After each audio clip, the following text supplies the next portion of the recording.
name is Paul Hellyer, and I am a former Minister of National Defense for Canada.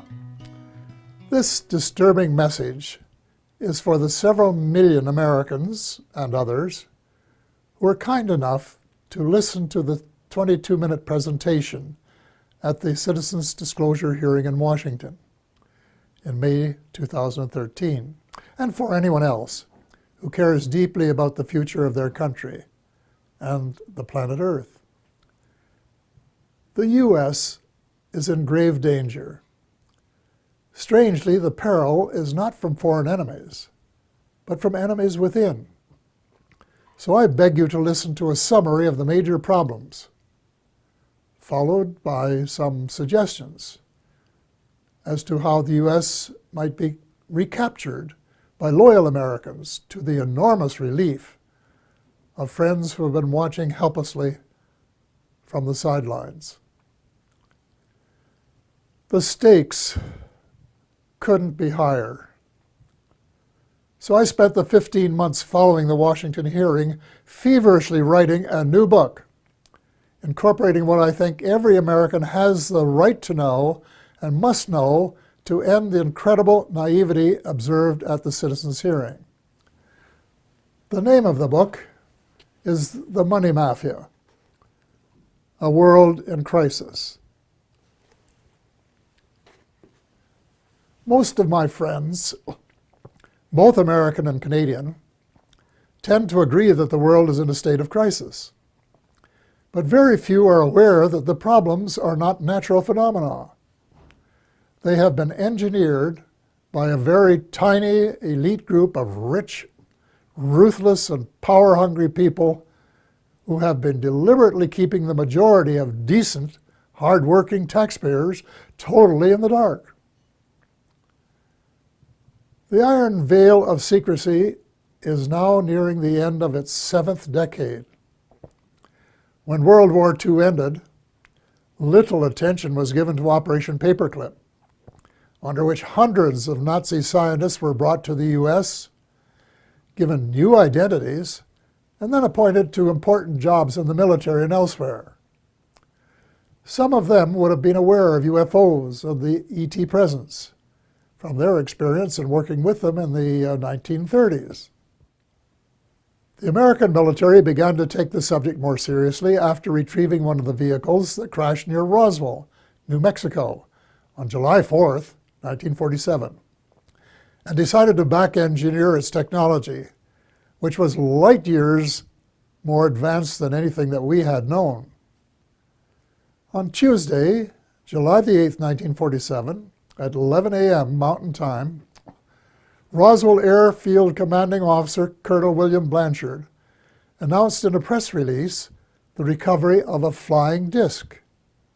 That was the truth.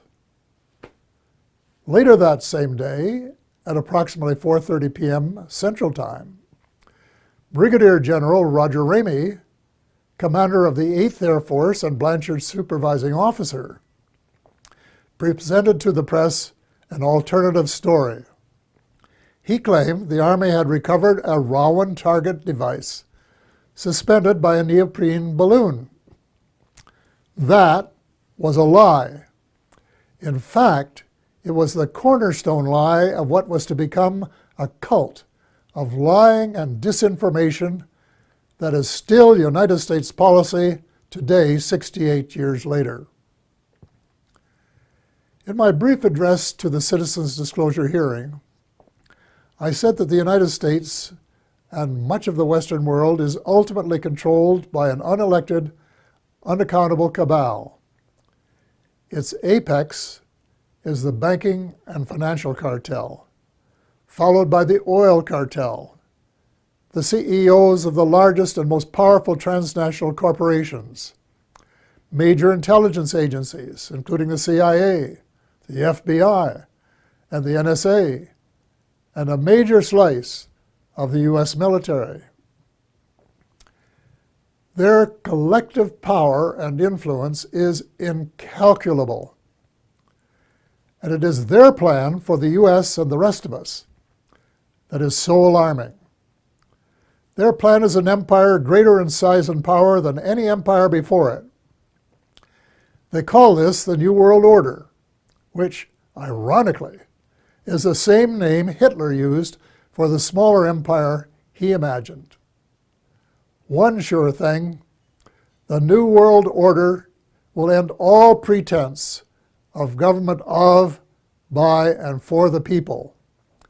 It will be a dictatorship of, by, and for a small minority of the rich and privileged elite.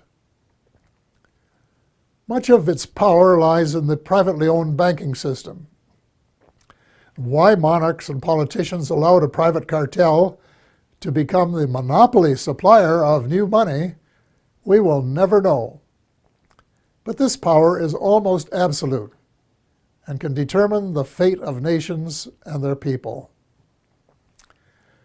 A system where nearly all money is created as debt, and debt that has to be repaid with interest, but where no one creates any money with which to pay the interest, is a dead end that leaves debtors with no alternative but to borrow the money to pay the interest and go deeper and deeper into debt. It's so wildly absurd that a grade 10 student would only need a few minutes to recognize it as one giant Ponzi scheme. Banks can invest $5 million and leverage it to create $100 million in loans that have to be repaid with interest. In effect, they skim 95% off the top of every loan. That is the reason I call them the money mafia. Monetary reform is the most urgent of all essential reforms, and my book contains a specific formula that the brave Occupy Wall Street protesters could have used to advantage when asked, "But what do you suggest?" What they lacked was the answer to that question. If about 99% of the population don't understand a deception that has been responsible for the Great Depression of the 1930s, the terrible recessions of 1981-82, 1991, and the Great Recession of the 21st century, it's not too difficult to understand why there are so many skeptics about UFOs and their occupants, even though several species have been visiting planet Earth for thousands of years. The crashes near Roswell, New Mexico, that I referred to earlier, were, in a sense, watershed events.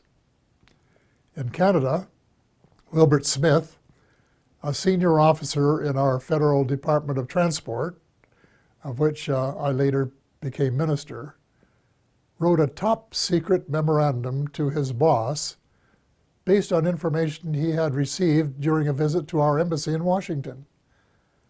The memo, dated November 21st, 1950, read in part as follows. A. The matter is the most highly classified subject in the United States, rating higher even than the H-bomb.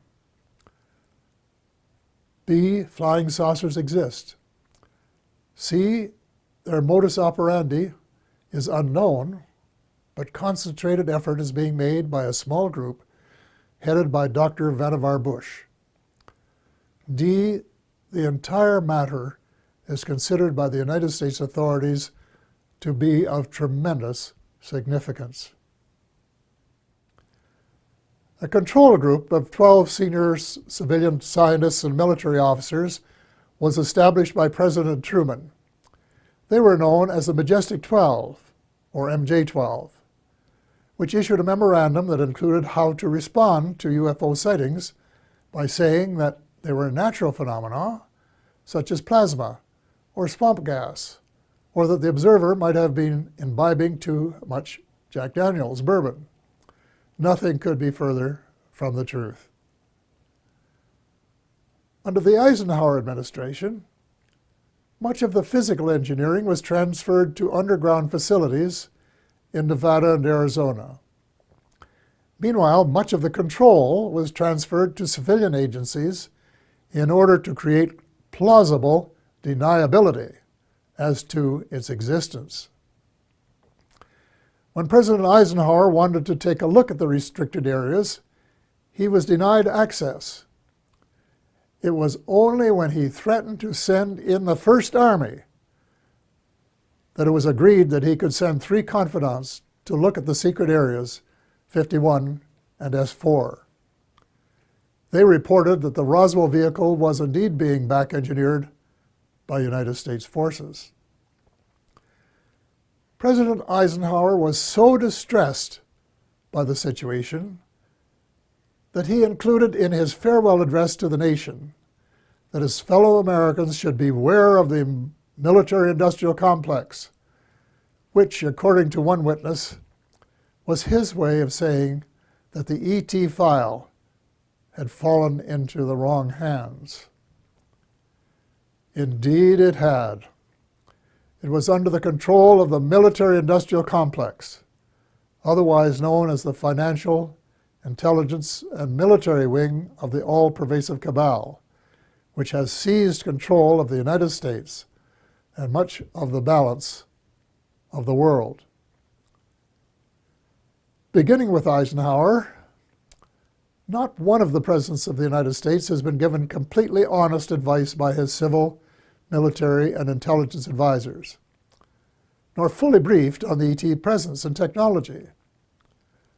The military-industrial complex adopted a strategy of perpetual warfare to enhance its own power and profit. It is inconceivable that this plan was discussed and approved in advance by any American president. Wernher von Braun, the German rocket scientist who came to the U.S. at the end of World War II, told my friend Dr. Carol Rosen, who worked with him, that they, the military-industrial complex, in order to maintain perpetual war, had to have an enemy. First, it will be the communists, he said. Then it will be the terrorists. And finally, it will be the ETs. So far, the plan has been unfolding exactly as forecast. The cabal, sometimes referred to as the shadow government, has been in control. When Sarah McClendon, veteran White House reporter, asked President Bill Clinton why he didn't do something about UFO disclosure, Clinton replied, and I quote, "Sarah, there's a government inside the government, and I don't control it." End of quote. Imagine the President of the United States and Commander-in-Chief of the Armed Forces isn't cleared to know what his troops are doing. Well, with the end of the Cold War, the Pentagon wrote a new defense plan, popularly known as a project for the new American century. It was very far-reaching and involved conquest of much of the world by financial or military means, whichever was easiest. The document, which very few people were aware of, admitted that it was so far-reaching that it might be too much for Americans to swallow in the absence of some catastrophic and catalyzing event like a new Pearl Harbor. Well, Lady Luck appeared to be on their side in the form of September the 11th, 2001. Amateur foreign pilots trained in the U.S. allegedly hijacked planes and flew them into the sides of the World Trade Towers 1 and 2, and then into the Pentagon. Later in the day, the buildings collapsed. President Bush declared war on the terrorists and invoked the provisions in the North Atlantic Treaty under which an attack on any one country is considered to be an attack on all.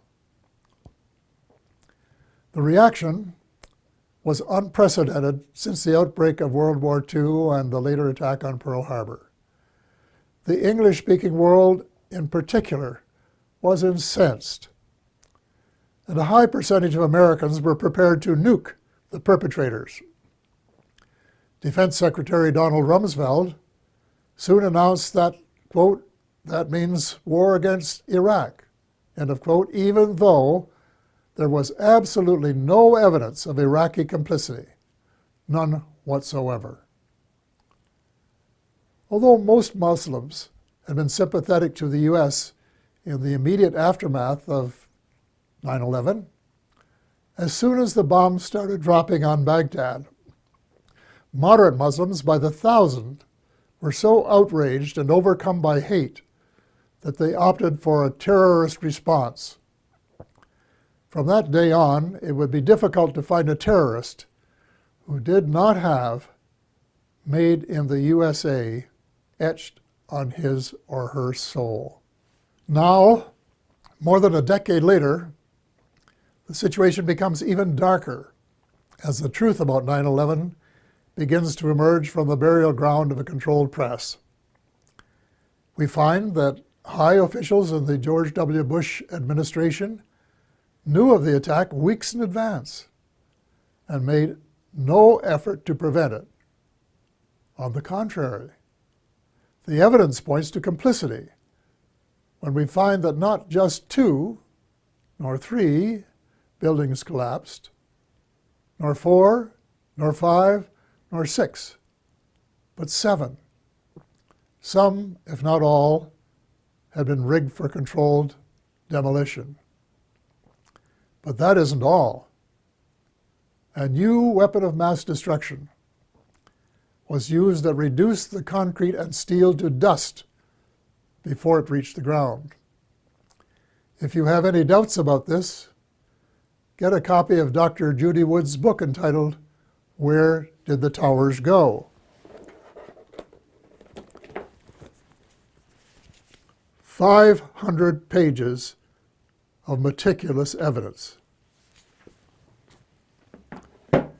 The unfolding story reveals the greatest mass deception in history, with the most universally negative consequences. Far more important than the long lineups for security checks at airports.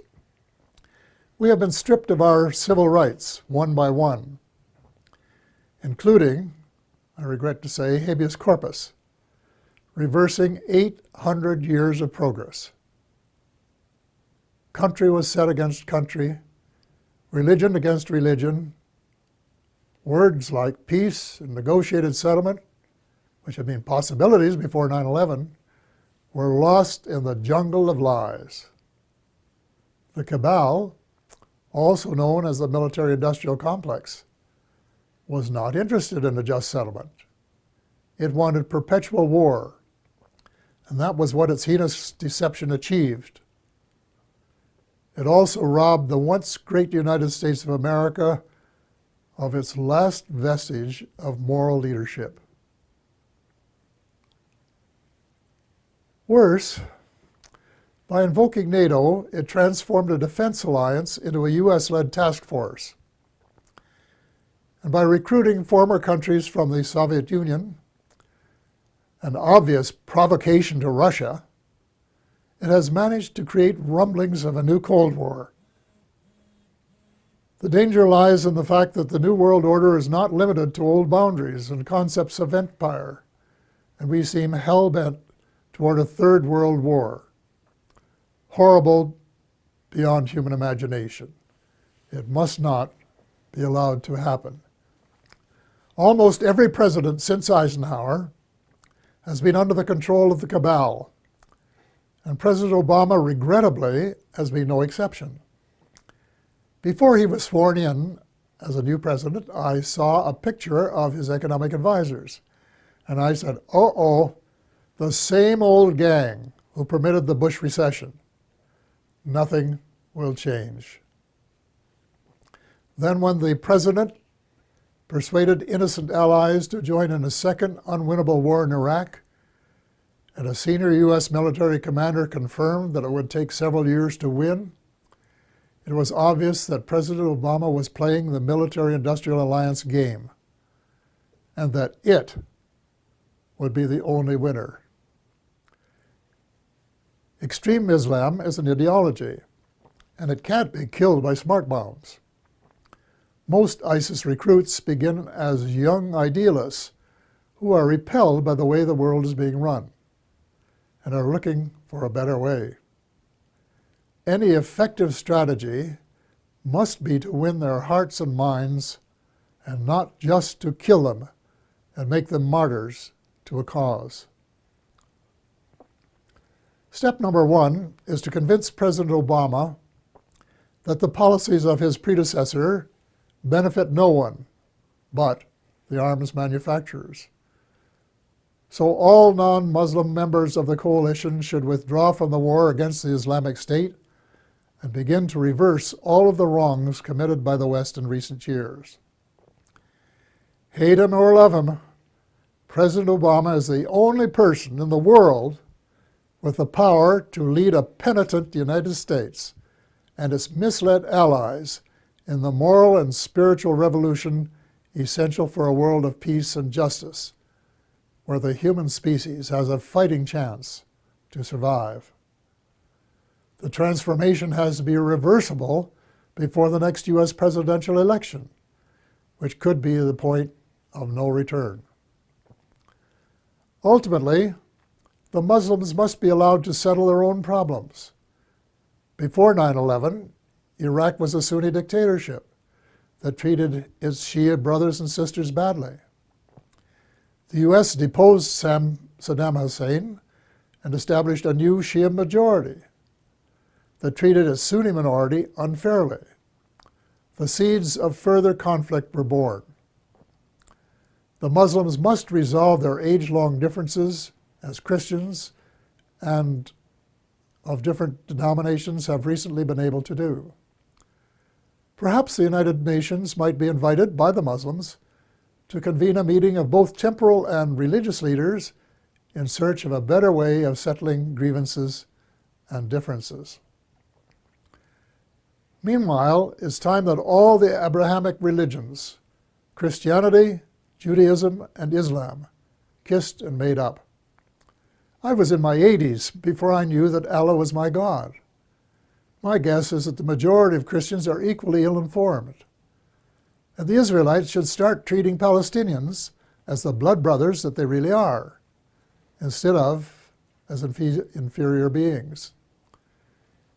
It is wise to remember that the original covenant with the Creator applied to all of Abraham's children, and not just to the favored few.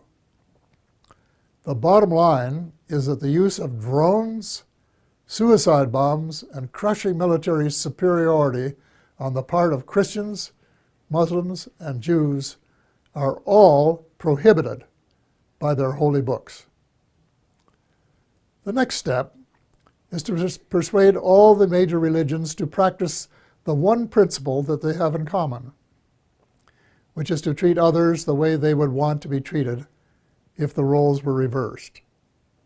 Universal practice of the Golden Rule would transform the world.